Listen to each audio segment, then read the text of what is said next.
Greetings. I come from the planet called I'm going to conquer you.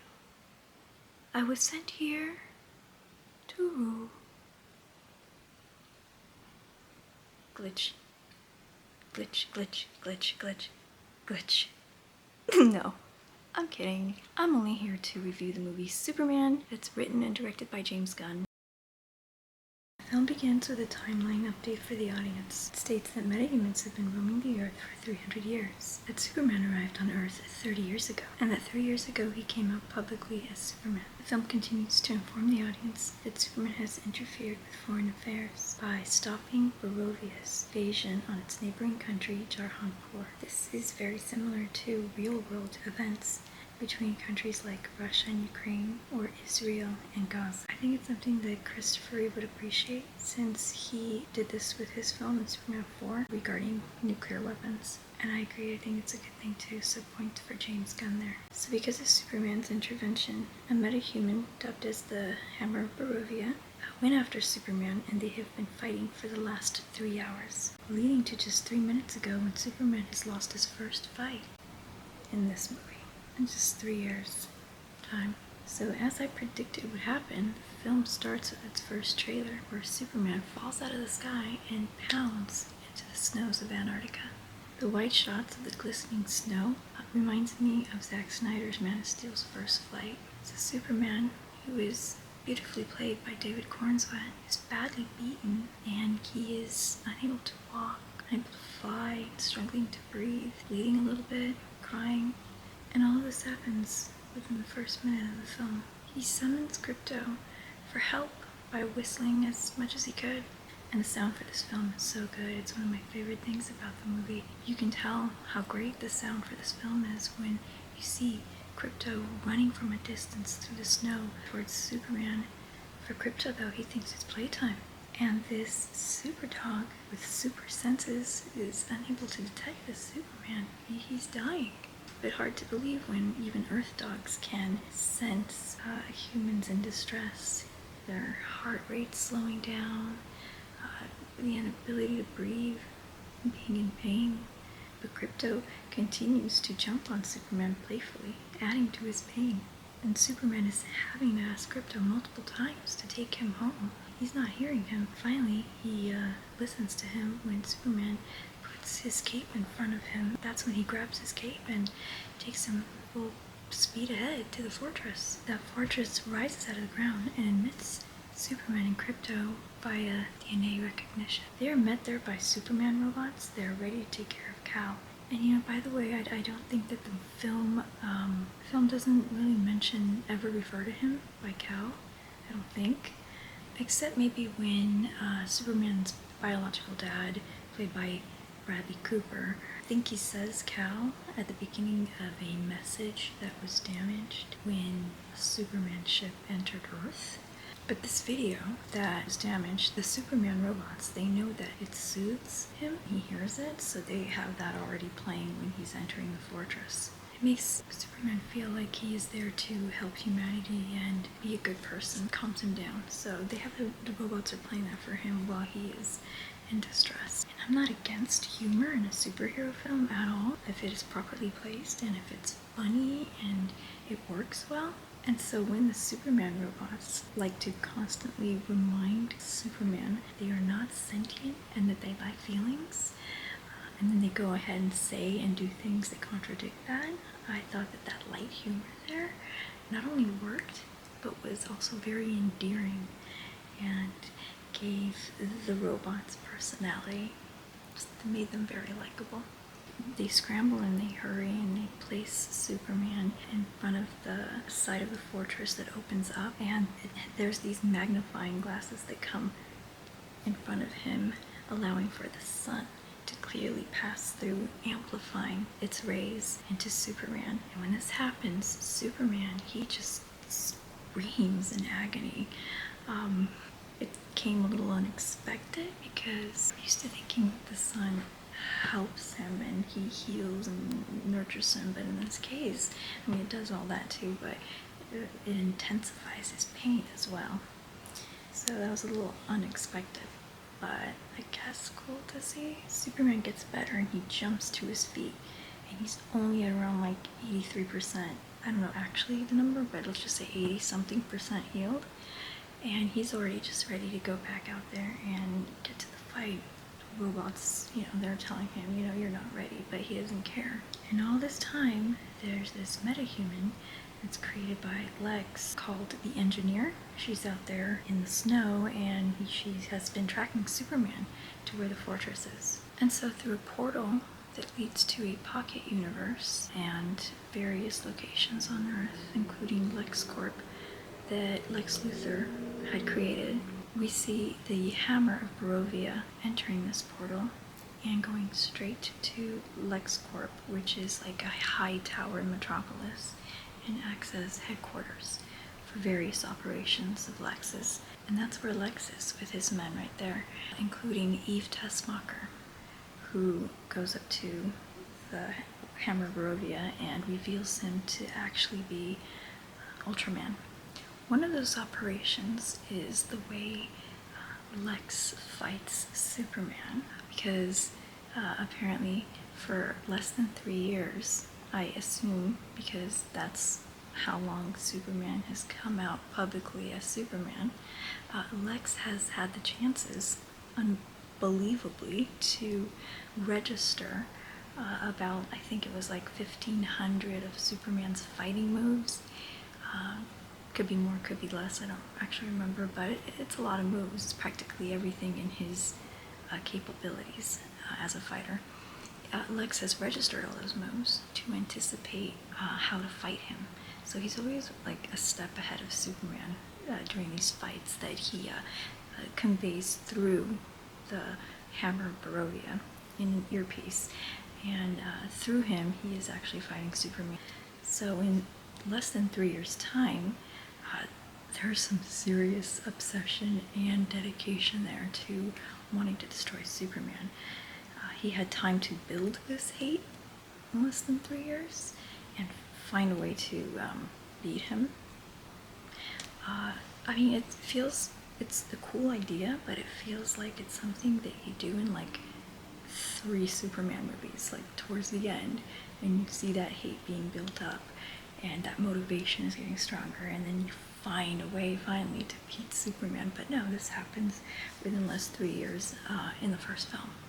So now fast forwarding, we're at the Daily Planet and we are introduced to Jimmy Olsen and Lois Lane, who is played by Rachel Brosnahan, and I agree with this casting. I think she fits the character of Lois really well.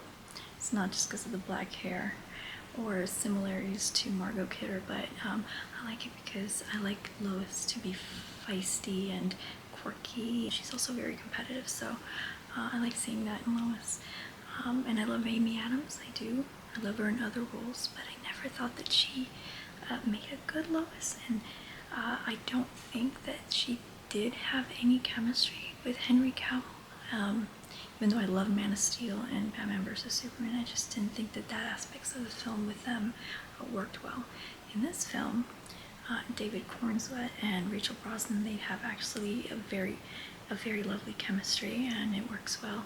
So at the planet, everyone is there congratulating Clark Kent on his article on the hammer of Boravia. It made the front page, which is a very amazing achievement when you're always the one who has access to Superman as a source. And they're joking around and everything, and Lois is teasing Clark because he always has access to Superman for his articles as a source or by interviewing him. I mean, if only he'd share some of that access to Superman, Lois would be happier. We further explored this access to Superman in a conversation that she has with Clark in her apartment, when it's revealed that they've been dating for 3 months already, and she knows about his identity, and they're just sitting around having dinner. Clark reluctantly agrees to let Lois interview him for the first time, and they go back and forth arguing about what counts as being on and off the record. During the interview, Superman acts very surprised at these common sense questions that Lois is asking him about his interference in the Boravia and Jarhanpur war. And I totally understand that Superman's first inclination is to save lives and do the right thing, and I'm all for what he did and agree with him. And I like that he's defending himself. But as a reporter himself, he should just be a little bit more understanding at what Lois is asking him and not freak out. These are common sense questions that a reporter would ask, and it is very concerning what he did, and he should at least acknowledge the fact that what she is doing is like normal and it's correct, and he is a reporter and he should be asking the same things about other people if they did the same thing. He could have been defensive, but he could have also been understanding. Could have done both instead of acting so overly over the top and immature and just like full force yelling.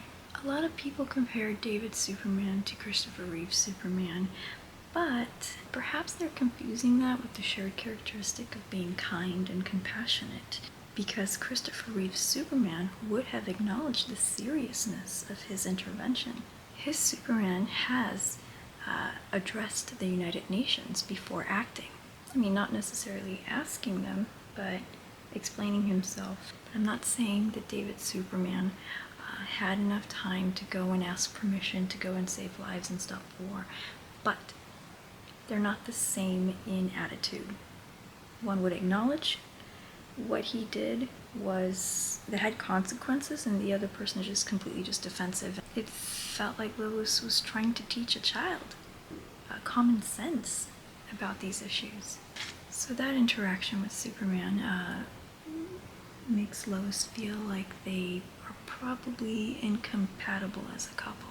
The next step on Lex's agenda is to distract Superman so that he can go and raid his fortress. He does this by having his people release a Kaiju, I think that is the correct pronunciation, I'm not sure, into the city of Metropolis.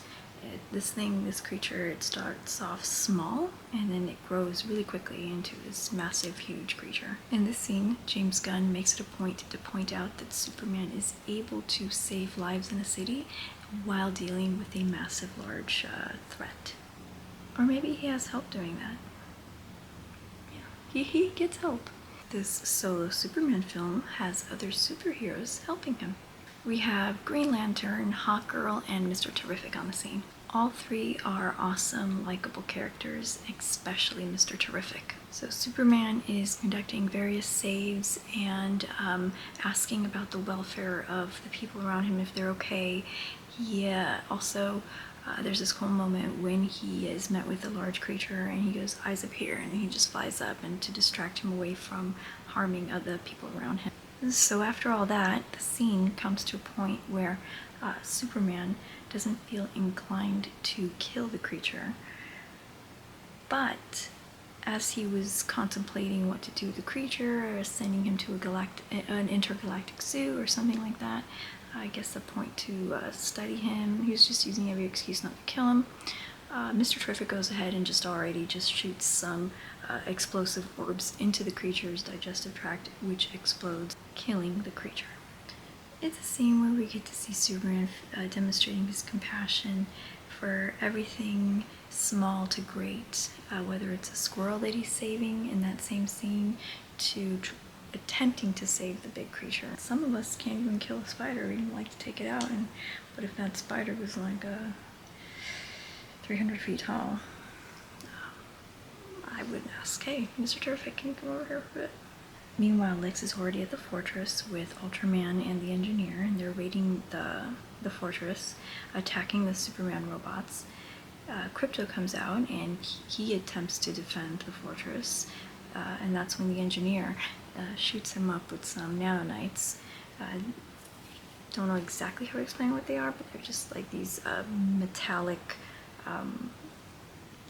nanonites that takes over the body and just puts you out of function. They come across the control panel where the messaging system is at the fortress, where a little computer station. It's damaged, so Lex is like asking the engineer to retrieve any information that she can from the system. And she comes upon the message that gets played for Clark when he wants to calm down, of his parents telling him that the first part of that message is glitched, so we don't get the rest of it. The engineer is able to fix the issues and get the full message. So, translated from the Kryptonian language, his parents in the second part of that fixed message is telling Superman that they have sent him there, because their planet was destroyed, but that they want to send him to Earth because the people of Earth are weak-minded, confused individuals, so it implies that they're very easily able to be controlled and played with mentally. Not so far from the truth from our reality, I wonder if James Gunn was trying to parallel there with our world of human beings having a cult-like mind and is very easily brainwashed and manipulated. But his parents tell him that they've sent him to Earth to rule over the Earthlings, and not only that, but to mate with many women so they can restore Kryptonians on Earth. This idea is very similar to Zod's idea from Man of Steel, where he wanted to come and use Earth as a breeding ground for bringing back Kryptonians. It makes you wonder, in this universe, if Zod is a good guy then. If the parents are evil, then are they friends with Zod, or is Zod good? It's going to be interesting to find out. And this actually gives me, this whole situation where Superman's parents are evil, gives me a multiverse situation where it's just how it is in this world. And I wouldn't be surprised if James Gunn actually brings back Henry Cavill in the future at some point, and not as Batman, as some people seem to want happening, but as Superman. This revelation makes Lex feel very giddy inside, because he has been wanting to take down Superman as a lovable god in the eyes of the people, and this just completely just does all the work for him. There's video proof that Superman isn't supposed to be loved and admired, and so it's like the best piece of thing that he could find at the fortress. Not only do they find this jackpot of information, but they have also taken Krypto with them.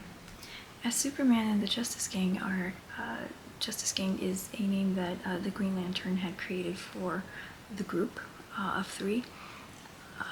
That comes up later in the film, but as they're celebrating with the city being saved, the news across all media pops up and along on the big billboard that Superman is a traitor, and they're replaying this video of his parents and saying that they had all these experts translating the video, and it's authentic. The message is clear that Superman is here to take over and rule over Earth and take as many women as he can to repopulate the Earth. And Superman is just in shock. He questions the authenticity of the video, thinking it might be doctored. He just can't fathom this to be true, and in disbelief he wanders inside a building with the Justice Gang following him. There, I believe it's Mr. Terrific that assures Superman that the message is authentic and cannot be doctored. Superman is just completely gutted, and at some point he realizes that the only way that Lex could have gotten that message was by going to the fortress. So he just zooms off and finds his Superman robots destroyed, and number 4 malfunctioning and on the brink of what seems like an impression of dying. And Superman can't help but feeling emotion for a robot that acted as a loyal friend to him. I don't read comic books, I'm a live-action superhero fan, so I don't know too much about the Superman robots, but I'm wondering if in the future we can have some kind of like Infinity Stone type situation where number 4 can be half robot, half sentient at some point. If you know, let me know, I'm curious. Soon, Superman realizes that Lex has taken Krypto because he's not answering any of Superman's calls. This pisses Superman off. I mean, it really makes him angry that Lex has taken Krypto. But what we didn't know from watching the trailer for this next scene is that Superman has also been dealing with the revelation that his biological parents are evil a-holes. So he's pretty stressed at this moment. So in this scene, Superman meets Lex for the first time, and it's a lot like Richard Donner's scene where the late great Gene Hackman's Lex Luthor is meeting Superman for the first time. In Richard Donner's film, Lex Luthor is laid back as Superman bursts through the door. In Gunn's scene, Lex is also laid back drinking coffee or tea as Superman bursts through the door. In Donner's scene, Lex playfully acts as though Superman is his guest, and he asks Otis if he would take the gentleman's cape. In Gunn's scene, Lex is also treating Superman as if he is a guest and is offering him a tea, I think. But forget all that, because Superman is furious and he is acting with rage and asking Lex, "Where's the dog? You took the dog. Where is he?" In the scene, Lex is absolutely not fearing for his life here, which is pretty different at the end of the film. He feels calm and safe, and he loves exuding that in front of Superman, taunting in his face that he is unaffected. Well, he has Ultraman. Meanwhile, Eve Tessmacher is streaming the whole thing, and she's getting all this stuff on camera for the whole world to see. And this comes right after the revelation that Superman was sent there to take over the Earth. Realizing that he's getting nowhere with Lex, Superman takes off, and then you have the president of Boravia mocking Superman in a press conference, which as it ends, the camera follows the president down a hall and into his office, and then through a portal that leads to the Pocket Universe, and it's there that it's revealed that he is working with Lex Luthor. Then I think Superman is back at his apartment. Forgot whether it's Lois's or his, but I think it's his, and he's sitting down and he's having a conversation with her. And I don't know if it was like in this scene or the interview scene, but I love the way at one point in the film Rachel Brosnahan sits down with Superman and is telling him that yes, he's a very trusting person and he trusts everyone, he sees the good in everyone, so he is very skeptical of anyone ever truly being bad. And there's a moment, and I love the way she says this, it's just very touching the way she delivers it. She says that Superman thinks that everyone is just beautiful to him. And I don't know if it's in this scene that she says that or earlier, but I just wanted to mention that. The more I think about it, I think that it is in the interview scene. Anyway, I have to watch it again for the third time to find out. But this is all based on me retaining this stuff for from two viewings only. But anyway, for sure in this scene, he also tells her that he loves her and that he should have told her long ago. And if you ask me, I think that this is the actual moment where Lois realizes that she loves him, and I don't think it's because he actually says it to her, but prior to telling her that he loves her, Superman tells Lois that he's going to turn himself in, and he says that it's the only way that he can find out where Krypto is. And she's like, well, what? I mean, it's not, she doesn't think it's worth it. Like, why are you doing that? It's, it's just a dog. And then Superman turns around and compassionately says, well, I mean, he is probably alone and scared out there. And David says this with a lot of heart and compassion. So, I mean, we all fell in love with Superman there. She doesn't say it back to him, but does embrace him in a hug as they say goodbye. Superman peacefully turns himself in and he gets handcuffed and physically abused despite his cooperation. And he is led to Lex's private prison in the Pocket Dimension. It's a big prison that includes housing anyone that has been disloyal to Lex or considers an enemy. And Krypto, he's also held there in a box that's transparent, and he is flying in there in a simulated interaction where he is chasing squirrels in his brain, but he looks exhausted and tortured over it. Superman gets placed in a box-like cell as well, and Metamorpho is in there sharing this cell with him because Metamorpho is able to morph his hand into Kryptonite. So Lex is using that ability to use Kryptonite against Superman, since in this world Kryptonite is hard to find, I think, or rare or non-existent at this point. And to give motivation to Metamorpho to obey Lex, he has his son, Joey, his infant son, across from him in a different cell, using him as leverage to do his bidding. And for some reason that I might have missed in the film, Lex Luthor really has this need. It's very important to him to know who raised Superman. This brilliant scientist that he is, and he's able to create portals and pocket universes and all these metahumans and learn Superman's fighting moves. He has all these capabilities, but he has been unable to locate Superman's adoptive parents, nor can he figure out that Superman is Clark Kent. I mean, yes, they mentioned that Clark uses hypno glasses from the comics to hypnotize people and to not recognize him, but that's just for recognition. You probably could be able to find a way to find out who he is without seeing that he looks like Superman. The guy created portals to pocket universes, so a little unbelievable. But aside from that, he has this desire and need to find out who his adoptive parents are, even though he already has Superman under Kryptonite right now. One would think you would need to know who his adoptive parents are to use as leverage or to get to Superman, but he already has him. He has him on the ground right now, and Metamorpho has Kryptonite over him.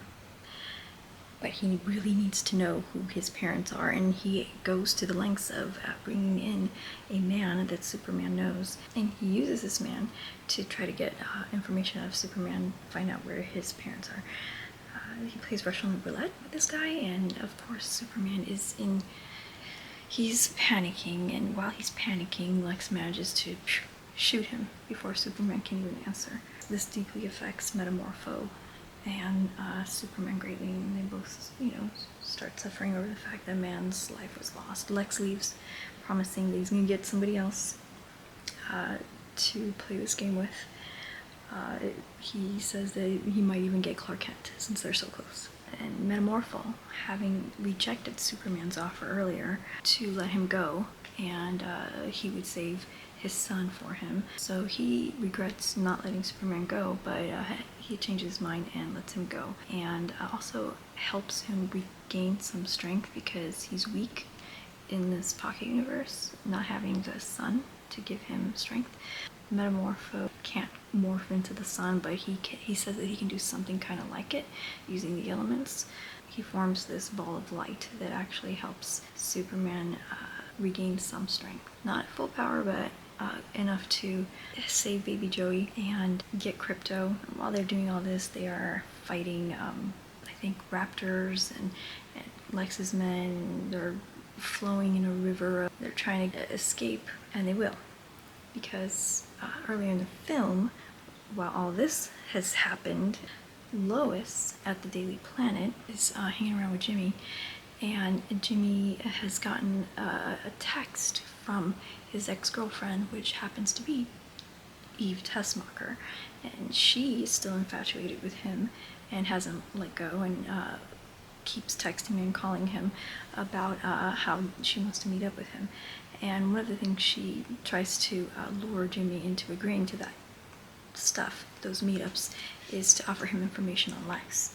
And in this case, she tells him that Lex has Superman in this pocket universe, and that's all she tells him, and that's all that Jimmy knows. But he gives that information to Lois, and Lois is like, happy. I mean, it's good enough. So she knows who can help her, and she just takes off, and she goes directly to where Green Lantern and Mr. Terrific and Hawkgirl is, which I think is like the Hall of Justice. She asks them to help her find this pocket universe and get to Superman, but they're reluctant and they don't want to get involved with the government because, you know, the government's the one that, you know, like, is working less to contain Superman, but they don't want to get involved.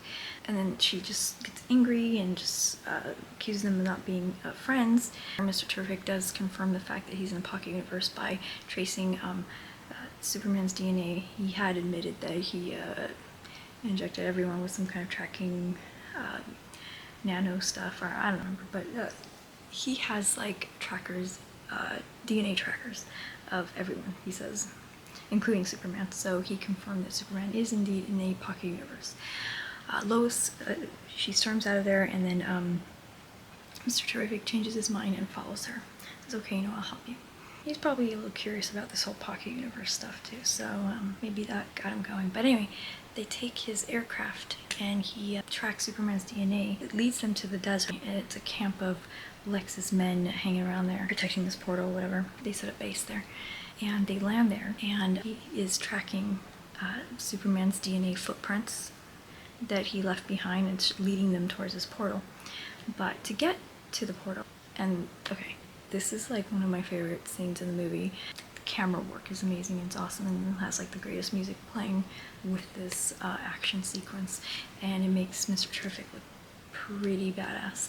So to protect Lois, he encases her in a protection dome while he is using these orbs to get every freaking bad guy in a cool like circular camera action sequence, and it's awesome. And he just, there's no conflict at all. He just gets rid of all of them. He lets Lois go and then goes through the portal, and they get to the entranceway to find Superman. He sends his orbs, which acts like cameras for him from a distance, and they're flying into there and they're looking for Superman. Luckily, these orbs, they reach Metamorpho, Superman, and Krypto. And Krypto, he's attracted to anything that's like fun to chase, and he sees these orbs and he's chasing one of them. It's what leads them out of the pocket dimension and through the portal as it's closing in on them just in the nick of time. So Superman and Baby Joey and Krypto and Metamorpho, they're all safe and outside on the other side. But Superman's weak, and having been without sun, he's just a little bit weak and he needs a place to recover. So Mr. Terrific tells Lois to take his aircraft and take Superman somewhere where he can rest up while he's gonna stay behind and check out the entranceway of this portal and see if he can like close it or destroy it or contain it or something like that. So she takes him back to the farm where a distraught and upset and disappointed Superman, still in shock from what he learned about his biological parents, he is just hopeless. He needs to find hope again, and his dad actually has a conversation with him. And he basically tells him that it doesn't matter who your parents are when it comes to choosing the kind of person that you want to be. It's all up to us, and he tells him that he couldn't be more proud of who he is. So this comforts Clark, and he gives his dad a big emotional hug, and he feels better. When Lex finds out that Superman escapes, he just gets crazier and crazier and throws a big tantrum, knocking down pencils for his staff to keep on picking up, and he keeps knocking them down, they keep picking it up, and he even throws a pencil over at Eve, which makes her scramble away into the closet to call Jimmy. All that matters to Lex at this point is to kill Superman, no matter what cost, and doesn't matter, he just wants him dead. So he gives the president of Boravia the green light to invade Jarhanpur. He also gives the order to his staff to open up a rift leading into the city, tearing it apart.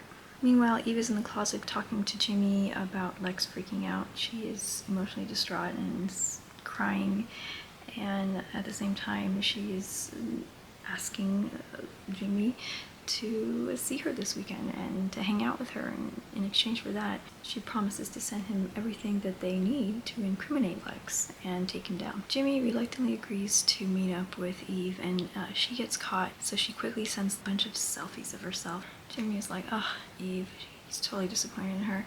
These are useless.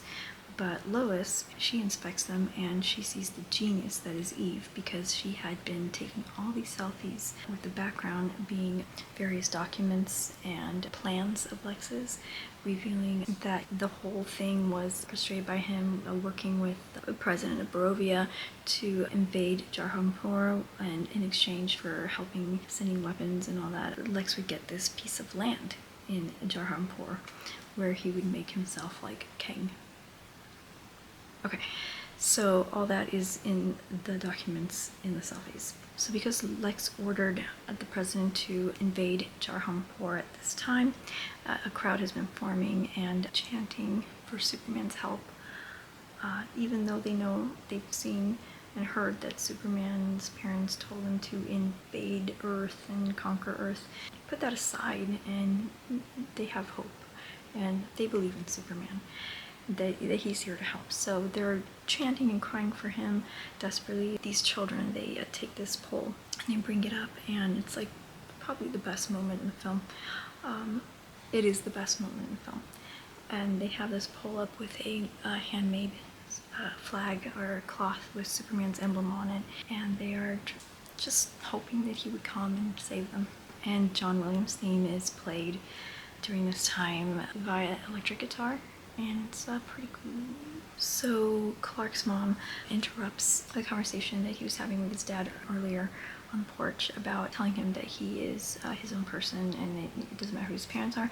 So she comes out on the porch and tells him, you know, Clark, you better come see this. And on the news they are announcing the invasion on Jarhanpur. And Superman is seeing the people chanting for him, and it brings a warmth to him and it touches him, and he wants to go over there and help. But at the same time, Mr. Terrific is also showing up on the Kent farm and saying, hey Superman, you have to come with me because there's this rift that's tearing apart the city. And Superman's like, oh, what about the people of Jarhanpur? And he's like, you know, we're gonna have somebody else come in and take care of that situation. You're gonna come with me because you're needed more for this thing. Then, because if we don't take care of this, there's not going to be any world to look after at all. So while Superman and Mr. Terrific goes to Metropolis to take care of the rift, Green Lantern and Hawkgirl, they're out in the desert helping the people of Jarhanpur. He shows up at the right moment, and we see a shot of this one lone little boy in his flag, the pole that has Superman's emblem on it, and Green Lantern just puts a protection dome around him, protecting the little boy, as he is going around with Green Lantern giant middle fingers attacking the Boravia's army and just wiping everyone in an instant. So as Mr. Terrific and Superman is trying to take care of this rift, Ultraman shows up and starts attacking them with, the engineer is with them too. And at some point, Metamorpho shows up to help. While all this is happening in the city and things are getting torn apart and there's evacuations and everything, they're in the Daily Planet. So Perry, Lois, and Jimmy, they take these files and they get out of the Daily Planet because it's going to be torn apart. They take Mr. Terrific's aircraft into the sky, and that's where they write the story and they're going to put things together so they can release it to the people. So during all this stuff happening, Lex is at LexCorp and he is giving orders to Ultraman, the codes that corresponds to what to use on Superman during a fight. And Lex is able to see the fight between Ultraman and Superman through the drones that he sends out, and they have various cameras and angles surrounding this fight, so he's able to see what's happening. So Lex gives the order to the engineer to send nanonites into Superman's throat, lungs, ears, and eyes, and this is very effective because it's actually making Superman dying and unable to fight. It's just consuming him. So with the engineer on him and Ultraman surrounding him, Superman decides to fly vertically up into the air, very high, and then drop back down, causing the engineer to be physically hurt pretty badly to the point where she's unconscious. And that gives him the opportunity to take all the stuff that she sent out of him, out of his throat, out of his, it all comes out because she's injured, and he's free of that. Ultraman, his helmet comes off, and it's revealed that Ultraman is his clone. Lex admits to this as something that he did by taking Superman's hair and cloning his DNA into Ultraman. Very similar to Superman 4, where Lex takes a hair from Christopher Reeve's Superman and mixes it in with his DNA, so you have a hybrid of Superman and Lex clone type thing. Not a complete clone, but a hybrid clone in Nuclear Man. The fight resumes again between Ultraman and Superman, with Lex giving orders and also a very powerful emotional monologue during the fight that's directed really well by James Gunn. It's Lex's moment, and he's giving this monologue about how Superman has affected him these last 3 years. How, sure, yeah, he is envious of him, envious of an alien coming down to Earth. He didn't really have to work much for this admiration of the people and love. He just came down with powers.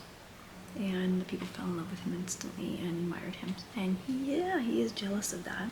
He doesn't want an alien representing being that symbol of humanity, since he is not human at all. So he's emotional and he's crying and he's punching the air as he's acting out like he's fighting Superman. He's giving the codes, and really badly beating Superman up. He's about to win again, telling him brains over brawn, something that, Gene Hackman's Lex said to his Superman, mind over matter. And then Superman lets out a little laugh and he says, and he goes, what? Lex goes, he said, brain over brawn.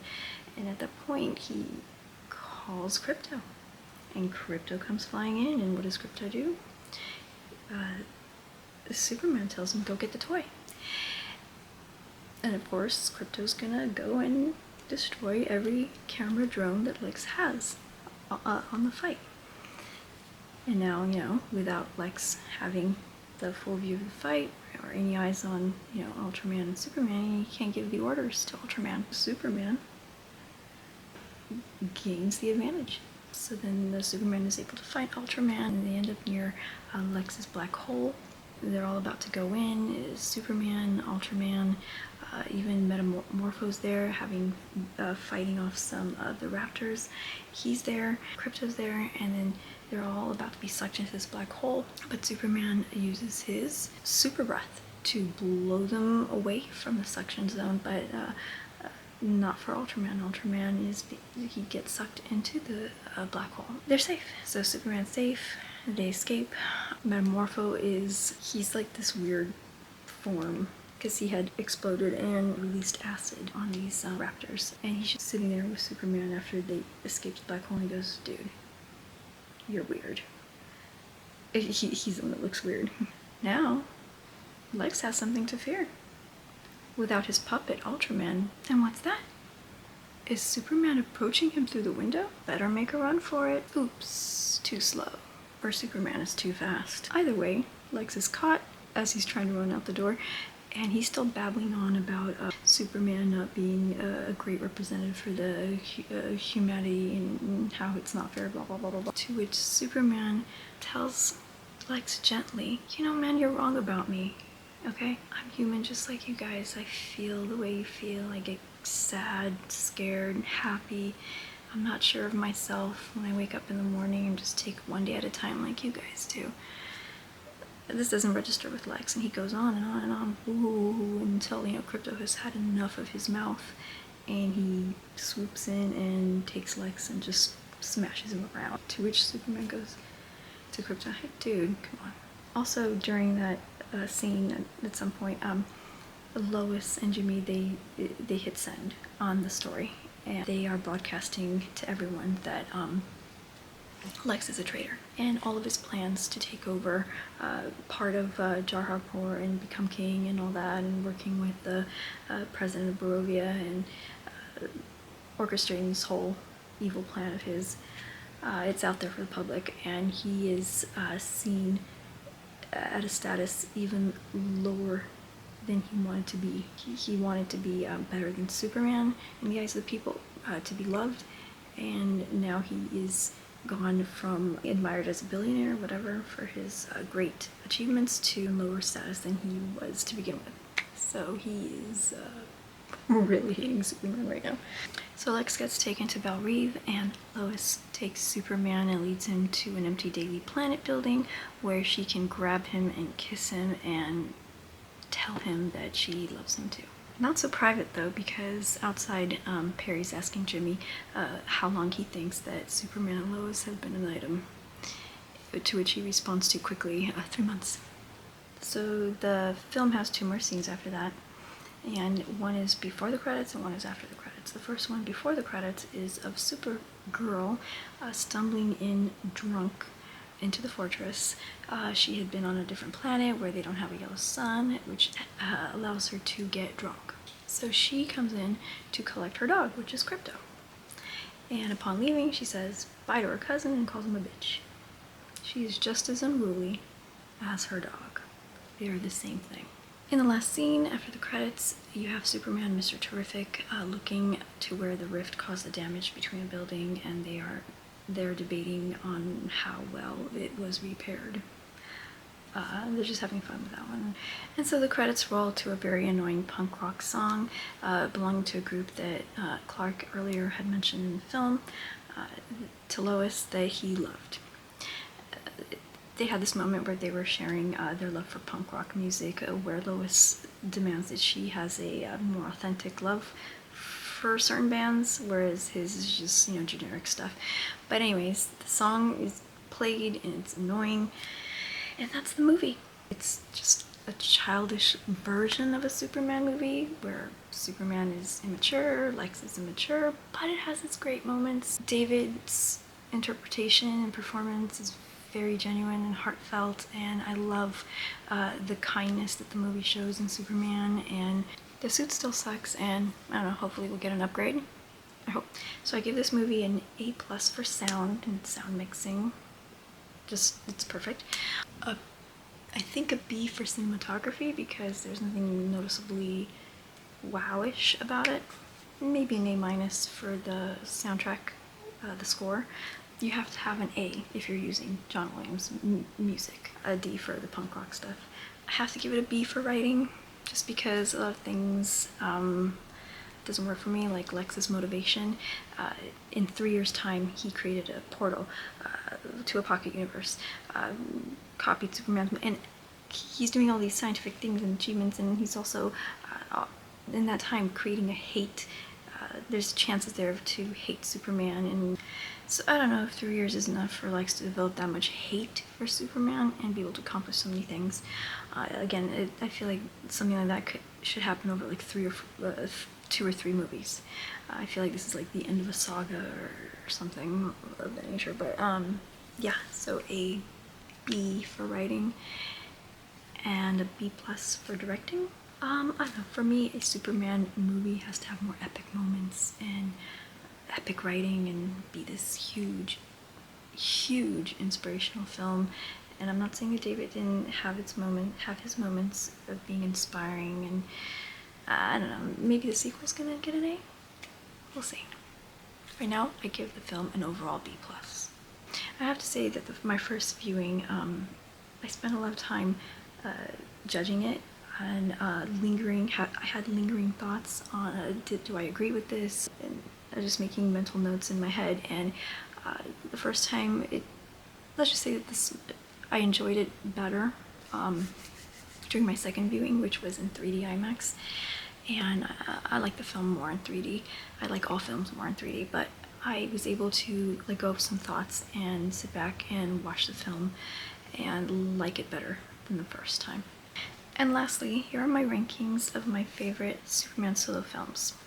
Superman the movie, Superman 2, Man of Steel, Batman vs. Superman, and if James Gunn's Superman can be considered a solo film, so can this one. Superman 3, Superman 4, Superman Returns, Superman 2025. Okay, thank you for watching, and let me know if you agree or disagree with me or want to add something to what I've said. If you'd like to like and subscribe, that would also be nice. Thank you, and have a super day.